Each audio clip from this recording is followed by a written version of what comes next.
ఏది అయినా ట్రై చెయ్యి ఆచి చికెన్ మసాలా. ఆచి చికెన్ మసాలా 26 సంవత్సరాల నమ్మకం, లక్షలాది సంతోషకరమైన వివాహాలు. తెలుగు మ్యాట్రిమోనీని డౌన్లోడ్ చేయండి. దస్తగిరి ఇంటికి జగన్ ఎందుకు వెళ్ళలేదు అంటే, వివరాల్లోకి వెళ్ళినట్లయితే ఈ దస్తగిరి అనగానే జనాలకి ఇమీడియట్గా గుర్తొచ్చేది ఏంటి అంటే, పులివెందుల వైఎస్ వివేకానందరెడ్డి గారి హత్యకు సంబంధించిన నిందితుడిగా ఉన్న దస్తగిరి, అదే అప్రూవర్గా మారిన దస్తగిరి. కానీ ఆ దస్తగిరి వేరు, ఈ దస్తగిరి వేరు. అందు గురించే క్లారిటీ కోసం చెప్తున్నాను. అయితే సాధారణంగా ఈ హత్య జరిగినప్పటి నుంచి ఈ దస్తగిరిని కూడా పెద్ద దస్తగిరి అని చెప్పేసి అంటున్నారు. ఇతనేమో కడపకు సంబంధించిన వ్యక్తి. సో ఇక విషయం ఏంటి అంటే, ఈ దస్తగిరి హత్యకు గురి కాబడ్డాడు అత్యంత కిరాతకంగా. దానికి గల కారణం ఏంటి? సరే, విచారణ జరుగుతుంది, పోలీసులు తెలిపే కారణాలు, వాళ్ళ దర్యాప్తులు తెలియ అంశాలు అది వేరు. కానీ రాజకీయ పరంగా ఇమ్మీడియట్గా ఎక్కడైనా హత్య జరగగానే పరామర్శలు, విమర్శలు ఇవన్నీ జరుగుతూ ఉంటాయి. కానీ చాలా విచిత్రమైన పరిణామం మాత్రం ఇప్పుడు జరిగింది. జగన్మోహన్ రెడ్డి గారు పులివెందుల పర్యటన చేశారు 3 రోజుల పాటు. సరే, ఏదో రహదారి నిర్మాణం పనుల సందర్భంగా ఇల్లు కోల్పోయిన వారు, వాళ్ళని వీళ్ళని మరలా ప్రజా దర్బారు ఏదో సంథింగ్ ఇట్లా గడిపారు. కానీ ఎక్కడైనా ఏదైనా హత్య జరిగితే ఇమ్మీడియట్గా అక్కడికి వెళ్ళి ఏదో ఒక రకంగా ప్రభుత్వాన్ని విమర్శలు చేయటం సాధారణంగా ప్రతిపక్ష పార్టీలు చేస్తాయి. అందులోనూ జగన్మోహన్ రెడ్డి గారు ఇందులో నైపుణ్యవంతుడు. ఎందుకంటే ఆయన సాధారణంగా బయటకు వస్తున్నారంటే ఎవరైనా పోయి ఉండాలి, లేకపోతే ఇంకొక పరామర్శకు ఇంకో కుటుంబానికి వెళ్ళారంటే అప్పుడన్నా ఎవరైనా పోవాలి. ఇటువంటివి జరుగుతూ ఉంటాయి. కానీ ఫస్ట్ టైం విచిత్రంగా అక్కడ ఒక హత్య జరిగినప్పుడు జగన్మోహన్ రెడ్డి గారు ఆ ప్రాంతానికి వెళ్ళారు, కానీ ఆ యొక్క బాధితుల కుటుంబాన్ని మాత్రం పరామర్శించాల. అందుకని ఈ టైటిల్లో కూడా అంటే మనకు మామూలుగా రీల్స్లో మీమ్స్లో వస్తూ ఉంటుంది. అంటే అనగానే ఆది సినిమాలో ఎన్టీఆర్ చూపిస్తారు విలను, అంటే అనగానే ఎస్ అంటాడు జూనియర్ ఎన్టీఆర్. ఆ టైప్లో ఇక్కడ అంటే ఏంటి దాని అర్థం? సో సాధారణంగా మనం మీకు గుర్తున్నట్లయితే కూటమి ప్రభుత్వం అధికారంలోకి వచ్చినప్పుడు వినుకొండలో ఒక హత్య జరిగింది చూసారా, రషీద్ వర్సెస్ ఇంకొక ఎక్స్ క్యాండిడేట్, భాష అనుకుంటా, బహుశా సబ్జెక్ట్ కరెక్షన్, వారిద్దరి మధ్య జరిగిన ఘటన. అది ఇమీడియట్గా జగన్మోహన్ రెడ్డి గారు అక్కడ పరామర్శకు వెళ్ళటం, ఆ తదనంతరం ఢిల్లీ వెళ్ళటం, ఇదంతా జరిగింది. అక్కడ మొదలైంది ఈ పర్యటనల ప్రోగ్రామ్స్. ఇక అక్కడి నుంచి వరుసపెట్టి ఇవే కంటిన్యూస్గా. అటువంటిది ఇప్పుడు ఎందుకు వెళ్ళా? సరే, వెళితే వెళ్ళారంటారు, వెళ్ళకపోతే వెళ్ళలేదంటారంటే అలా కాదు. పైగా ఇదే జిల్లాలో వాళ్ళ కుటుంబాన్ని ఆదరిస్తున్నటువంటి వ్యక్తులు, ప్రజలు, పైగా ఆ పార్టీకి సంబంధించిన వ్యక్తి కదా ఈ దస్తగిరి.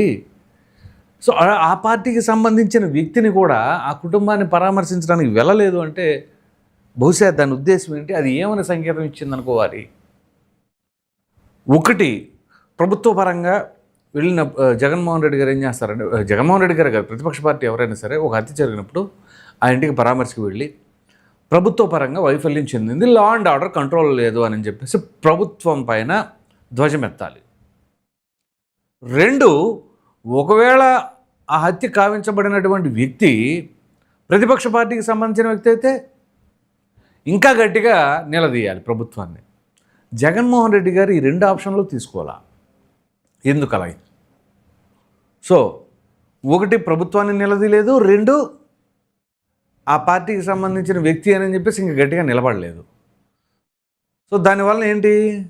ఈ హత్య వాళ్ళ పార్టీకి సంబంధించిన వాళ్ళే చేశారు అని చెప్పేసి రివర్స్లో రాదా? ఇప్పుడు అదే ప్రశ్నిస్తున్నారు ఎమ్మెల్సీ ఎవరు, భూమిరెడ్డి రాంగోపాల్ రెడ్డి. ఆయన భూమిరెడ్డి రాంగోపాల్ రెడ్డి ఎమ్మెల్సీ, ఆయన ఇదే ప్రశ్నిస్తున్నారు. సో మీరు ఎందుకు వెళ్ళలేదంటే దీని వెనకాల అంతరార్థం ఏమై ఉంటుంది? సో మీ వాళ్ళే హత్య చేశారు కాబట్టి మరలా అక్కడికి వెళ్తే లేనిపోయిన కంపు అయింది, వాళ్ళని ఇరికిచ్చిన వాళ్ళు అవుతారు అని చెప్పేసి వెళ్ళలేదని అనుకోవాలా? సో ఇక్కడ జగన్మోహన్ రెడ్డి గారు ఖచ్చితంగా వెళ్ళుంటే సాధారణంగా వెళ్తారని ఎక్స్పెక్ట్ చేశారు, వెళ్ళలేదంటే ఇది ఏదో జరిగింది తేడా. పైగా తన మేనమామ అయినటువంటి రవీంద్రనాథ్ రెడ్డి, ఆయనకి సంబంధించిన ఆస్తి వివాదాలు, ఆస్తి పత్రాలు వీటి వల్లనే జరిగింది అని చెప్పేసి అని ఇప్పుడు తాజాగా వస్తున్న సమాచారం. మామూలుగా ఏంటి, ఈ హత్యనేమో గంజాయి బ్యాచ్ గొడవగా, అనుమానాస్పద మృతిగా మార్చే ప్రయత్నం చేస్తున్నారని ఆరోపించారు. సో దస్తగిరి పేరుతో 100 కోట్ల భూదందాలు బినామీ ఆస్తులు పెట్టారని ఆరోపణలు. ఆయన పేరు మీద 100 కోట్ల భూదందాలట, అలాగే బినామీ ఆస్తులు పెట్టారట. గనులు లేవు, ఏమీ లేవు. మాజీ ఎమ్మెల్యే రవీంద్రనాథ్ రెడ్డికి 1000 కోట్ల ఆస్తులు ఎక్కడవి? సో ఈ రవీంద్రనాథ్ రెడ్డి ఎవరు? జగన్మోహన్ రెడ్డి గారు మేనమామ. సో ఏ రకంగా ఇదంతా కూడా మరి ఆ ఆస్తులు కూడా పెట్టారు. ఇక్కడ ఇంకా గమ్మత్తైన విషయం ఏంటి అంటే, ఆ ఆరోపణలు లేకపోతే ఆ ప్రశ్నించడాలు అంత మాత్రమే కాదు, దానికి రివర్స్గా ఇంకా గట్టిగా కూడా ఇంకో క్వశ్చన్ వేశారు మళ్ళీ. విచిత్రం ఏంటి అంటే, వైసీపీ వాళ్ళు అడగాలి దీన్ని, ఆ ప్రశ్నని, ప్రభుత్వం డిఫెన్స్లో పడాలి. కానీ ప్రభుత్వమే అడిగితే వాళ్ళు డిఫెన్స్లో పడి సైలెంట్గా ఉండిపోయారు. ఈ భూమిరెడ్డి రామగోపాల్ రెడ్డి గట్టిగా ప్రశ్నిస్తూ, మీరు దీనికి సమాధానం చెప్పండి, ఈ పరామర్శల పేరుతో ఆటి పేరుతో వీటి పేరుతో మరి వెళ్ళేవాళ్ళు ఇప్పుడు ఎందుకు వెళ్ళా? సో 2019 నుంచి 24లో ఒక్క ఆయకట్టుకైనా నీరు ఇచ్చినట్లు చూపిస్తే శాసన మండలి సభ్యత్వానికి రాజీనామా చేస్తా, తన పదవికి రాజీనామా చేస్తా అన్నాడు. సరే ఇవన్నీ జరిగేవి కాదు, కానీ రాజకీయపరమైన అంశాలు, రాజకీయపరమైన డైలాగులు, ఛాలెంజ్లు జరుగుతూ ఉంటాయి. ప్రధానంగా ఏంటి అంటే ఈ హత్య, ఇది సంచలనమైన హత్యే. మామూలుగా కడప, పులివెందుల ఇక్కడ అన్ని సంచలనమైన హత్యలే. కాకపోతే హత్య జరిగిన తర్వాత కొన్నాళ్ళు మనం మాట్లాడుకోవడానికి బాగుండే, ఆ తదుపరి ఆ కేసు అంతా కూడా నిర్వీర్యం అయిపోద్ది. అది ఎంత పెద్ద ప్రముఖుల కేసు అయినా. వైఎస్ వివేకానంద రెడ్డి గారి హత్య ఉంది, ఆయన ఎంతటి విఐపి అండి. అటువంటి విఐపికి సంబంధించిన మర్డర్ కేసే దిక్కు దివాణం లేకుండా అయిపోయింది. సిబిఐ కూడా ఏమీ చేయలేని నిస్సహాయ స్థితిలో వెళ్ళిపోయింది. ఇక అంతే, అది జరిగేది కాదు, సచ్చేది కాదు, తెలియదు కాదు. చివరికి ఆయన దోషులు ఎవరు వాళ్ళందరూ హ్యాపీగా తప్పించుకునేది. ఇక దానికి మనం మామూలుగా ఏవి చెప్పుకుంటూ ఉంటాం కదా, సిద్ధాంతాలో లేకపోతే వేదాంతాలో మాట్లాడుకోవాలి. ఇక అన్నీ ఆ భగవంతుడే చూసుకుంటాడు, ఆ పాపాత్మను దేవుడు వదలడు, ఇలాంటి మాటలు మాట్లాడుకోవడం తప్ప ఇక్కడ మనం మన సిస్టము ఏం చేసాము, దానివల్ల ఏం జరిగింది అనేది మాత్రం ఎవరు చెప్పుకోలేని పరిస్థితి. సో ఆ విధంగా ఇక్కడ ఈ దస్తగిరి అనబడే వ్యక్తిని అతి కిరాతకంగా, దారుణంగా హత్య చేసి మరి ఇప్పుడు ఈ కేసుని ఎవరు తప్పించే ప్రయత్నం చేస్తున్నారు, పక్కదారి పట్టించే ప్రయత్నం చేస్తున్నారు. గంజాయి హత్య, పోని గంజాయి హత్య అదైనా వచ్చి నిలదీయాలి కదా. గంజాయి విచ్చలవిడిగా దొరుకుతుంది రాష్ట్రంలో, ఏం చేస్తుంది ప్రభుత్వం, రాష్ట్ర ప్రభుత్వం అని చెప్పేసి నిలదీయాలి. కానీ జగన్మోహన్ రెడ్డి ఎందుకు రాలా? బహుశా నాకు ఇప్పుడు ఒక ఐడియా వచ్చింది. శ్రీహరి అనే వ్యక్తి ఇప్పుడు ఆ కోర్టు కేసుల్లో ఉన్నాడు కదా, ఒకవేళ స్క్రిప్ట్ ఏమైనా సరే ఇవ్వడానికి లేడా, సో దాని గురించి ఏమైనా సరే ఈ పర్యటనలు ఏమి పెట్టలేకపోయారా, ఇది కూడా మరి ఒక ప్లాన్ అయి ఉండొచ్చు. ఎందుకంటే మీకు గుర్తుంటే ఎవరిని అడిగినా కానీ జగన్కి స్క్రిప్ట్ రైటర్ ఉన్నారన్న మాట వాస్తవం, ఆయన స్క్రిప్ట్ లేకుండా మాట్లాడలేడు అనే మాట వాస్తవం అని చెప్పేసి ఆయనకి అత్యంత సన్నిహితంగా ఉన్న వాళ్ళే చెబుతూ ఉన్నారు. సో అటువంటి తరుణంలో ఇప్పుడు ఆ పూడి శ్రీహరి అనే వ్యక్తి ఓ ప్రక్కన ఎక్కడ అరెస్ట్ చేస్తారా, అరెస్ట్ చేయొద్దు, అది ఇది కోర్టు చుట్టూ దిగుతూ ఉన్న క్రమంలో ఈయన పులివెందులు వెళ్ళినప్పుడు మరి ఈ ఘటన, ఈ కేసులు ఈయన పరిస్థితులు, ఈయన ఉన్న సమయంలో మరి స్క్రిప్ట్ ఏమని ఇవ్వలేదా, లేకపోతే స్క్రిప్ట్లు తప్పనే ఉంది, వెళ్ళి పరామర్శ చేసుకొని వచ్చేసేవాళ్ళు అని చెప్పేసి అని అనుకుంటే ఎందుకు వెళ్ళాలా? ఇవన్నీ కూడా వైసీపీని డిఫెన్స్లోకి నెట్టే అంశాలే.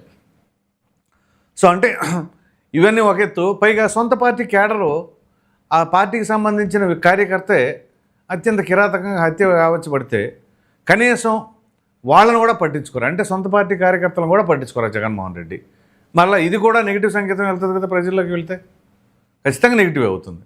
సో సొంత పార్టీ వాళ్ళని పట్టించుకోరు, ఒకవేళ వెళితే వాళ్ళ బండారం ఏమైనా బయటపడిద్ది, ఏమైనా బయటకు రావట్లేదు. ఇలా ఎటు చూసినా కానీ ఈ పర్యటనకి వెళ్ళకపోవడం వలన అది పెద్ద మైనస్గానే కనపడతా ఉంది.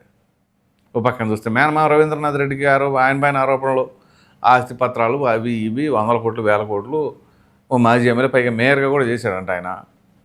సో అటువంటి పరిస్థితుల్లో ఇది ఎక్కడి నుంచి ఎంత దూరం వెళ్ళింది, ఏం జరిగింది, ఈ ఫ్యాక్షన్ గొడవలకి, ఈ హత్యలకి ఇక ఫుల్ స్టాపులు లేవా, ఎప్పటికప్పుడు అట్లా కామాలు పెట్టుకుంటూనే వెళ్ళాలా? మీకు గుర్తున్నట్లయితే అక్కడ పిన్నెల్లి బ్రదర్స్ పైన వచ్చిన ఒకటి జంట హత్యల కేసు, ఇదొక కేసు, ఎక్కడికక్కడ ఇంత కిరాతకమైన హత్యలు జరుగుతూ ఉంటే ఖచ్చితంగా లా అండ్ ఆర్డర్ కూడా ఇంకా పటిష్టంగా చేయాల్సిన పరిస్థితి ఉంటుంది.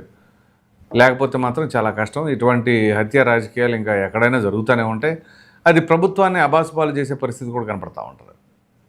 సో కాబట్టి పోలీసుల్ని పటిష్టంగా నిఘా పెట్టేసి ఎక్కడికక్కడ సీసీ కెమెరాలు అరేంజ్ చేసి ఎప్పుడైనా ఏదైనా ఏ చిన్న అల్లర్లు జరిగినా ఇమీడియట్గా పోలీసులు అక్కడికి వచ్చేలాగా దానిపైన చర్యలు తీసుకునేలాగా ఉంటే బాగుంటుందని చెప్పేసి అయితే నేను అభిప్రాయం వ్యక్తపరుస్తున్నాను. మరి మీరేమనుకుంటున్నారు? ఈ దస్తగిరి కుటుంబాన్ని పరామర్శించకపోవడం దేనికి సంకేతం అనే అభిప్రాయాన్ని అయితే కామెంట్లో తప్పకుండా తెలియచేయండి. Thank you.